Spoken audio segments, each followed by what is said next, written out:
कभी कभी कुछ लोग बहुत कम बोलते हैं, लेकिन उनके शब्द नहीं, उनकी चुप्पी बोलती है। ये कहानी है एक ऐसी लड़की की जिसका नाम था संध्या।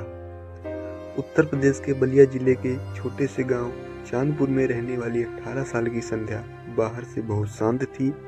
ना ज्यादा बोलती थी, ना किसी से ज्यादा घुलती, पर उसकी कहानी डायरी बोलती थी। रात को ये दिए की रोशनी में जब सब सो जाते थे तो वो लिखती थी। आज स्कूल में सर ने कहा, लड़की होकर कितना सोचती हो, पर मैं सोचती हूँ क्या सोच सिर्फ लड़कों का अधिकार है। घर में माँ कहती हैं, अब बहुत पढ़ ली, अब रिश्ते देखने शुरू करो। पापा सिर्फ चुप रहते हैं, मगर उसकी डायरी में पापा के लिए लिखा था। पापा कुछ कहते नहीं, पर उनकी आंखों में मेरी मंजिल का सपना दिखता है। एक दिन स्कूल में लड़कियों के लिए कंप्यूटर क्लास बंद कर दी गई। संध्या ने हिम्मत की, प्रिंसिपल से जाकर कहा, अगर लड़कियां कंप्यूटर नहीं सीखेंगी तो कल की दुनिया में कैसे जाएंगी। वहां सब चुप थे, लेकिन उस दिन पहली बार गांव की एक लड़की ने सवाल किया था। गांव में फुसफुसाहटें शुरू हुई। लोग बोले, ये लड़की तो सर पर चढ़ रही है, अभी से जुबान चल रही है, कल को घर कैसे संभालेगी। 12वीं की परीक्षा में संध्या ने पूरे जिले में टॉप किया। लखनऊ यूनिवर्सिटी में स्कॉलरशिप मिली। माँ ने विरोध किया, लेकिन पापा ने कहा, जाने दो, जब परिंदे उड़ना सीख जाएं तो उन्हें रोका नहीं जाता। लखनऊ में सब नया था, नए दोस्त, नए माहौल, और फिर मिलना हुआ आरव से। आरव जो अपनी ही दुनिया में मग्न था, पर संध्या की चुप्पी में उसे आवाज सुनाई दी। आरव कहता है, तुम बोलती नहीं, लेकिन तुम्हारी डायरी चीखती है, और वो आवाज काफी गूंजदार है। कॉलेज के दिन सबसे सुंदर थे।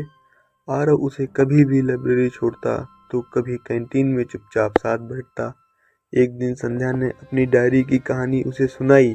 आरव ने कहा, तुम्हें ये छपवानी चाहिए। वो हंसकर बोली, मैं कौन हूँ, कोई पहचान नहीं, कोई रिश्ता नहीं, कौन पढ़ेगा इसे।